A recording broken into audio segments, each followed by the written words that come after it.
డబ్బులు అడిగారని ఇందులో అవినీతి జరిగిందంటారు. వీళ్ళ పిఏ 100 కోట్లు సంపాదించాడు. ఆయన ఆఫీసులో ఉండి దానికి సమాధానం చెప్పడు. నేను అందుకని డిఎస్సిలో ఎలాంటి అవకతవకలు జరగలేదు, జరగనియను. నేను ఈ సీట్లో ఉన్నంత వరకు ఎక్కడ అవినీతి జరిగే సమస్య ఉండదని మరొకసారి విజ్ఞప్తి చేస్తున్నా. దీనికి కారణం ఒకటి ఉంది. గ్రూప్ 1 సర్వీస్ అడ్మినిస్ట్రేటర్స్ సర్వీస్ చేసే ఎంపిక చేసే సర్వీసు అందులో ఇష్టానుసారంగా చేశారు. ఆఫీసులో పగడ్బందీగా సెక్యూరిటీ పెట్టి చేయాల్సిన గ్రూప్ 1 హైదరాబాద్ పంపించేశారు. మామూలుగా హ్యాండ్ రైటింగ్ మామూలుగా అయితే హ్యాండ్ రైటింగ్తో మామూలుగా మాన్యువల్గా చేయవలసినటువంటి పరీక్షలు రుద్దేది మెకానికల్గా చేశారు, డిజిటల్గా చేశారు. కోర్టు తప్పుపట్టింది.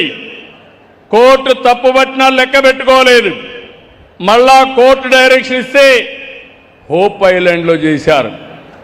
మళ్ళీ కోర్టు తప్పడితే ఆఫీసులో 3వసారి చేశారు.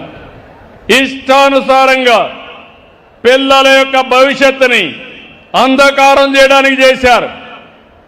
ఏపీపీఎస్సీ అంటే ఆంధ్రప్రదేశ్ పబ్లిక్ సర్వీస్ కమిషన్ పగడ్బందీగా చేయాలి.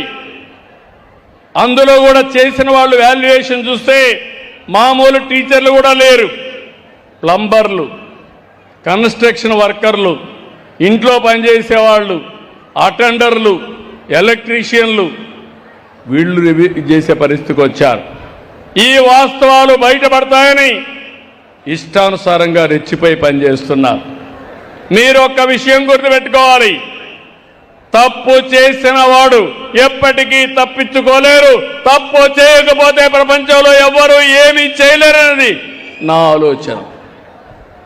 నిన్న మీరు చూశారు వివేకానంద రెడ్డి గారి మర్డర్. బాబాయిని గొడ్డలతో లేపేసిన పార్టీ ఈ పార్టీ. ఆ రోజు నా మీద పెట్టారు ఆ నేరం.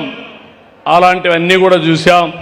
అందుకే నేను మిమ్మల్ని అందరినీ కోరేది, ఈరోజు మీరు గుర్తుపెట్టుకోవాల్సిన అవసరం ఉంది. మంచి పనులు చేయాలంటే రాజకీయాల్లో కూడా ప్రక్షాళన అవసరం. ఈరోజు నేను గర్వపడుతున్నా. ఇక్కడికి వచ్చాను. ఈరోజు ఒక మంచి కార్యక్రమాన్ని చేసి వచ్చాను. వేలిగొండ మార్కాపురం జిల్లా 30 ఏళ్లకు మునుపు నేనే ఫౌండేషన్ వేసి ఈ కరువు సమయంలో ఈ నెల 31వ తారీఖున వారికి నీళ్లిచ్చే కార్యక్రమానికి శ్రీకారం చుడుతున్నాను. ఇది నాకు ఆనందం. ఈరోజు 250 కోట్ల రూపాయలు R&R ప్యాకేజీ ఇచ్చాను. ఈ ప్రభుత్వం వచ్చిన 2300 కోట్ల రూపాయలు ఖర్చు పెట్టాం.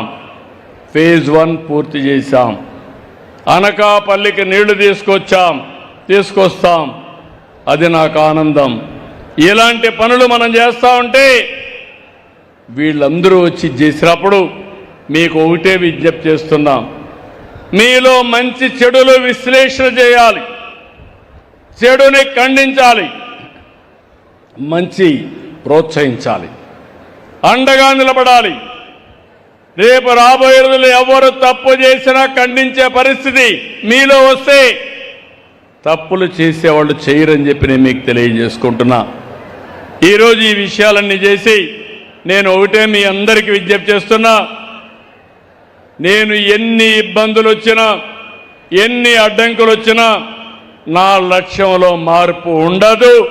నా లక్ష్యం స్వర్ణాంధ్ర, స్వచ్ఛాంధ్ర.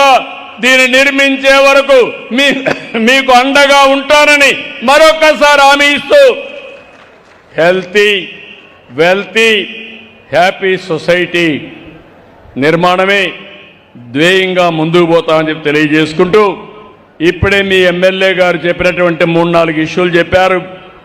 తప్పకుండా ఇండస్ట్రీస్ వస్తాయి. తొందరలో నేను కూడా